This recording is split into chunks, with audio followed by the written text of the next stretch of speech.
You are listening to the Critical Mass Radio Show, Orange County's business talk show, focused on exploring topics of interest to CEOs who are leading middle market companies. With your host, Ric Franzi. Hello and welcome to Critical Mass Business Talk Show. I am your host, Ric Franzi, and boy, do we have a good show planned for you today. I've invited Mike Flynn, sorry, Mike, I know your name, founder and principal of OC Restaurant, to join us to talk about his journey as an entrepreneur and a restaurateur. Mike, welcome to the program. Thanks, Rick. Good to be here. So let's get right into it. You've been developing your business concept for over 2 years. Mm-hmm. So take me back to what was your original motivation to leave Cast Iron Partners to begin to plan to open your restaurant here in Orange County? Yeah, to be honest, it really was more just the next step in the greater plan. I got started working in restaurants when I was 20 years old. I would say that, for the most part, I fell in love with the business almost immediately.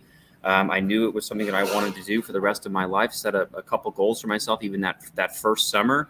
The first goal of which was to be the general manager of a full-service fine dining restaurant by 27. And then I wanted to get back to Orange County and open a restaurant to take care of my family and my friends by the time I was 30. So in leaving Cast Iron, I think I was 28 or 29 at the time. It was really just a logical next step to achieving that next goal, which was to get back to Orange County to open this restaurant. Okay, so I'm going to go a little deeper with you. What was it and is it about this being in the restaurant business that you fell in love with? What aspects? Great question. A number of different things. I think first and foremost, I really enjoy the unpredictability of every day. I enjoy being on my feet. I enjoy talking to guests. It still feels pretty surreal that I get to pay my bills by, serving food and pouring wine. And the pursuit of greater knowledge in those fields is really how I advance myself. It's a dream, to be honest. It's also a very, frankly, tangible way of making money. And I've talked about this in the past before. Going all the way back to college, obviously friends that are going to law school or going to work on Wall Street. I've never been one really that enjoyed sitting in a cubicle and working on spreadsheets or writing briefs or something to that effect. I enjoy being on my feet. I enjoy interacting with our guests every day. It's a really fun, kind of tangible way to make money. Did you have this sense prior to your experience as a professional in the restaurant industry? I mean, can you trace it back to sometime previous to your professional experience? Or I don't think so, to be honest. It's funny, you meet so many individuals, particularly in my business, that grew up next to their grandmother, learning family recipes in the kitchen, and they knew they wanted to be a chef or open restaurants when they were 4 or 5 years old. And not to say that my family isn't a great family of cooks. We make some pretty good food, I think, but no, not necessarily. It was almost very fortuitous. That first summer, I helped open a little seafood restaurant in Huntington Beach, just almost kind of on a whim, and caught the proverbial bug right off the bat. It was very fortunate, very lucky. You are fortunate to be doing something that is a calling for you, and that's what I kind of hear you saying. So I can only imagine what you've gone through as you've worked out and launched OC Restaurant over the past 2+ years. So what have you learned about your restaurant and getting it up and successful while you've done that during a time of a pandemic? Well, I think it's important to know. We were supposed to open the restaurant last year, actually. I signed my lease in October of 2019. We were supposed to open the last week of August, the first week of September in 2020. Obviously, that didn't happen. We put the project on hold for a good 6 or 8 months as best as we could. I had no interest in opening the restaurant during, in the pre-vaccine days, at least of 2020. When the vaccines were introduced in November, December of last year, we basically got on the phone with the contractor and wrote our construction timeline, decided we were going to open the restaurant on June 1st of this year. Has this year been a perfect, restaurant environment? No.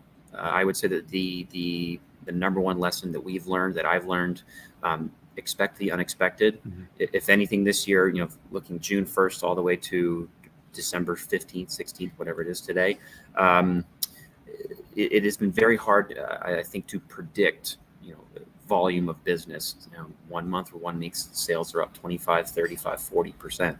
1 week later, even 2 days later, they're down 25-40%. It's been very challenging to find some sort of consistency in our business levels. And I think it really is still going to take some time for things to normalize. So that's what's one lesson. But, non-pandemic related, other things that I've learned, knowing when to pivot. We've been open for 6.5 months. We wrote a business plan for what I call a fine casual model. We are an elevated counter service restaurant, at least to date. We are actually deciding to get rid of that ordering counter on January 6th, based on the feedback that our guests have given us. Everyone seems to really enjoy our food. Our space is really comfortable. Our people, our team is very well informed and provides great service. But there's a disconnect between the ordering counter up front and then the actual seated experience in the restaurant. So we're actually pivoting, less than a year, obviously, into the business. And then finally, I would say, a lesson for me personally, for the most part, up until now, I think for the most part, I have advanced myself by almost outworking my peers. Working harder has been a pretty general, indication of growth and advancement and success. And, for the past 6, 7, 8 months, it's been more of an exercise almost in working smarter, not harder. I can work 14, 16 hours a day, 7 days a week, but that's not necessarily a guarantee of success or for growth. If anything, I almost need to take a step back from the business, force myself to take a step back from the day-to-day operations of the business to focus more on strategy, long-term planning, and forecasting. So that's interesting. We're going to talk about your restaurant as a business and what makes it unique and different. But before we get there, I kind of just, as you were talking, I'm wondering, what about finding people to work in your restaurant? What has been your experience in getting the staff that you needed to be able to have a successful open? And it's incredibly challenging right now. I would say before the pandemic, my experience, in a number of different cities was, you put a job ad up for a position, front of house position, a server, bartender. For the most part, it wasn't that hard to get 30, 40 applications. Back of house, you put a job ad up, to be a dishwasher or a line cook. That was always the challenging part. You get 2, 3, 4 applications. If anything, we found it's the exact opposite right now. We put up a job ad for a line cook position or a dishwasher position. Somehow we're getting 5, 6, 7, 8 applications. Front of house, it's crickets. What do I attribute that to? I don't necessarily know. So how we kind of attacked it, networking, to be honest. We have a really great team. We don't have a lot of turnover in the restaurant. We go out of our way, I think we do, to take really great care of our existing team in the restaurant. Work the channels through them. Do you have any family, friends, or colleagues that might be looking to work a couple shifts here and there? We've been able to grow our team, I think, almost more through that strategy, by word of mouth and through networking, than the traditional job ad channels, because it's very challenging out there. Okay, and that's consistent with what I've heard from others in your industry, which is good. Not good to hear from you, but I'm glad we got your insight. It's consistent, at least, yeah. Yeah, that's the word, consistent. Unfortunately, it's consistent. Yeah. So let's talk about OC. First of all, tell me about the name. What was the genius behind the name? Ironically, I always told myself that I was never going to open a restaurant with a punny name. I really don't care for restaurants that are pun driven. And then opened a seafood restaurant in Orange County called OC. We bounced around names for months and months. I was up in Seattle in 2019, working with a chef buddy of mine, just writing a couple of recipes, and we wrote a concept recipe called the OC Bowl. And it was just a simple bowl or plate with what I felt were a combination of flavors that reflected Southern California, with a piece of fish on top. And then it's like, oh, wait a minute, I can maybe change the letter C to SEA. There could be a fun little, take there. Texted the entire group thread. What do you think about that as a name? And that was the first name in probably a 6-month, process where everyone was like, that's fantastic. Sent it to the graphic designer. We had a logo within like 4 days. So what's the concept? Let's talk about the restaurant and what makes it unique and different. What is it that's the... We are a seafood restaurant of time and place. If I've worked in seafood for almost 11 years now, we wanted to open a seafood restaurant that was reflective of the community in which we're located, which is Southern California in 2021. We don't make a lot of the traditional classic seafood recipes. We don't make crab cakes and lobster rolls and chowder. Not that there's anything wrong with those recipes, but crab cakes are from Maryland, chowder is from Boston, lobster rolls are from Maine. Those places are all really far away from here. If you were to open a seafood restaurant in 2021 in Southern California, what would that look like? That's how we want this restaurant to be perceived. So we serve, food, I think, that's reflective of this neighborhood. We serve a lot of East Asian food, Southeast Asian food, Latin ingredients, and a seasonal component, because California gets, I believe, greater access to high quality seasonal produce than just about anywhere in the world. We also spend a great deal of time working with our vendor partners in identifying what we call responsible proteins or responsible products to bring into the restaurant, seafood in particular. There's a lot of talk in culture, society today about the crisis in the oceans. Are we running out of wild caught fish? Rising ocean temperatures, pollution. There's a lot of different things, different potential issues in the oceans right now. Not that we necessarily market on a day-to-day basis overwhelmingly to our guests the amount of time and effort that we take in identifying products to bring into the restaurant. I'd say for the most part, majority of our guests, they don't necessarily need to know or want to know all of that information every day, but there is definitely a core demographic of our guests that really do care about it, and they return the guests to the restaurant for that reason. So by holding that vision, what challenges does that create for you as a restaurateur to find the supply that you want that meets the goals that you have for yourself? Well, it's a much smaller product window. There's a lesser amount of products that we believe we can bring into the restaurant. I've had the privilege of working for a number of great restaurants prior to launching this venture. They all took their sourcing very seriously. It was something that I almost was able to take for granted. But in the development process for this restaurant, when it's finally my turn to sit at the table with the vendor, and you're looking at a product sheet, you have a choice. I have a choice. Do you want to identify just the best product that you can get at the lowest price point, or do you really want to ask the tough questions with your vendor? Tell me about this product. Where did it come from? What was the catch method? How long has it been out of the water? Once you start asking those questions, take salmon, for example. You go from having 40 different options to maybe 3 or 4. So that in essence is a challenge, but it's a challenge that I think is worthwhile. And if anything, this is a cultural trend. It's of cultural importance. It's not going anywhere anytime soon. When you talk to your suppliers this way, do you also find, and I guess I feel like this is a leading question, I don't mean it to be, but I mean, do some suppliers not feel like they want to do business with you or have a portfolio that would be acceptable to you? I mean, in other words, how hard is it to even find the suppliers of the product? Are there some that don't understand or want to participate in the conversations that you have? Again, I would say in the early stages of the development of the concept, there were definitely a number of vendors that we decided not to work with because we just frankly didn't have a level of trust. At this point, we've been open for over half a year. We built great relationships with our vendors. We have a core group of sourcing partners that we work closely with, and they want to work with us. We want to work with them, and it seems to work out pretty well so far. Is there a seasonal fluctuation to availability and then price? Yes. Okay. So in your business, how are you dealing with that relative to the plate that you put in front of the client then? So the way that we actually built the menu, most of our entree plates, entree salads, those items come with the guest choice of protein on top. So if you'd like a Caesar salad, for example, you can put salmon, shrimp, tuna, whatever you'd like on top of that salad. We wanted to give the guests as much choice as possible. Of those protein offerings, what we call market proteins, we try to target anywhere from 5 to 10 different proteins in the restaurant every day. Of those 5 to 10, about half are core non-rotating products. You got to have a tuna, you got to have a salmon, you got to have a shrimp every day. The other 50% is a collection of seasonally rotating products. In the summertime, what I can get locally or on the market is going to be different, as you would imagine, what I can get right now. And I think our guests appreciate that. If they want that go-to piece of salmon, it's going to taste the same every time and served at a value. We have that. But if they want to try local white sea bass during the summertime or local halibut, we have that.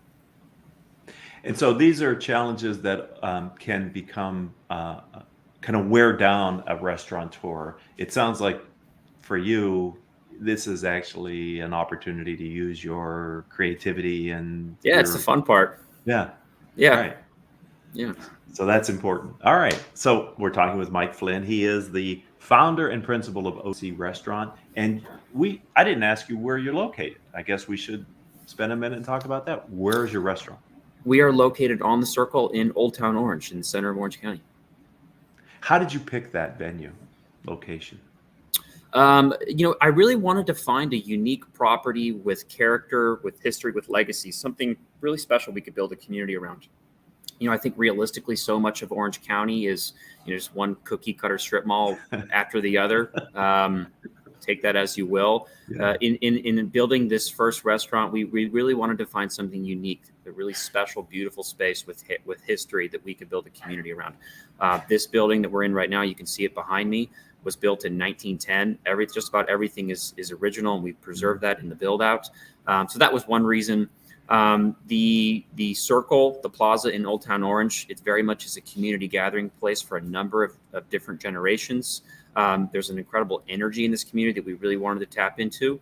And then third, probably most importantly, there's just not a lot of seafood competitors out here. You can find good seafood, I think, in Orange County, but for the most part, it's more concentrated towards the coast. People in Orange, people in Anaheim, Yorba Linda, they want to eat good fish too, and they shouldn't have to drive 20 minutes to Newport Beach or to Huntington Beach to get it. Fantastic. Great. So let's talk about you a little bit. Where do you go to gain access to other entrepreneurs, either in your industry or outside your industry, get their insights and experiences that are helping you stay ahead of your competition and grow your restaurant?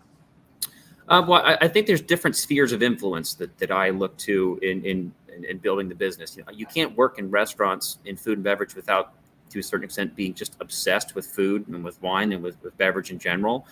There are obviously a number of different websites, periodicals, social media platforms, forums that I follow on a daily, if not hourly basis to stay on top of what I consider to be relevant food trends, food topics, what's going on in my industry.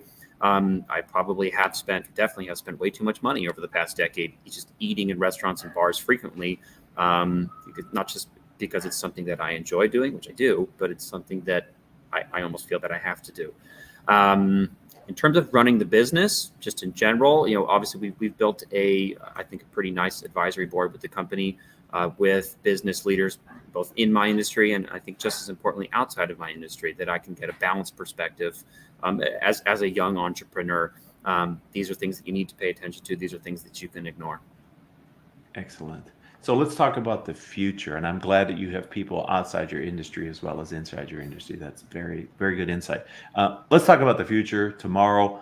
You mentioned, I heard you say our first restaurant. So I don't know that was tipping your hand about your vision for the future, but what is your vision for the future? Right now, we're focused on making one restaurant work. I think a good restaurateur, or just any business leader in general, you have to be both very short-sighted and long-sighted. We are 100% focused on making one restaurant work, still at a very volatile time. 2021 and looking ahead into 2022, the world's still pretty upside down to a certain extent. The way that I like to describe it, I love this concept. Our guests seem to love this concept. If there is demand for an OC elsewhere in Orange County, then we'll certainly meet that demand. But right now we're focused on just making one restaurant work. Excellent. And if someone would like to learn more about the restaurant, connect with you on LinkedIn, how do they find you and your restaurant? Well, I'm here 7 days a week. If you'd like to stop by, that's probably the easiest. If you visit our website, eatoc.com, eatosea.com, there's a little button in the bottom right corner that says drop a line that goes straight to my email inbox. You can drop me a note there, or obviously you can find me on LinkedIn or on Instagram. Well, I'm excited, as I said before we started the show, after the holidays to come in and sample your menu and experience your ambiance. And I want to appreciate you giving your time to talk about your restaurant and being a friend of this program. So continued success, and can't wait to meet you in person after the first of the year. Thanks so much, Rick. I appreciate it. Great chatting with you. It was good talking with you too, Mike. So Gottlieb, Brackman, and Reisman proudly supported this edition of Critical Mass Business Talk Show. GRRPC provides legal advice and guidance on all aspects of intellectual property law, including patents, trademarks, and copyrights. If you'd like to learn more about GRR, visit them at grr.com. I'd like to thank you, our audience, for being a part of Orange County's longest running business talk show. Today's episode was episode number 1327. If you'd like to connect with me on LinkedIn, I'm Ric Franzi, and that's my website too. Until the next time, I hope all of your business decisions will move your company in a positive direction.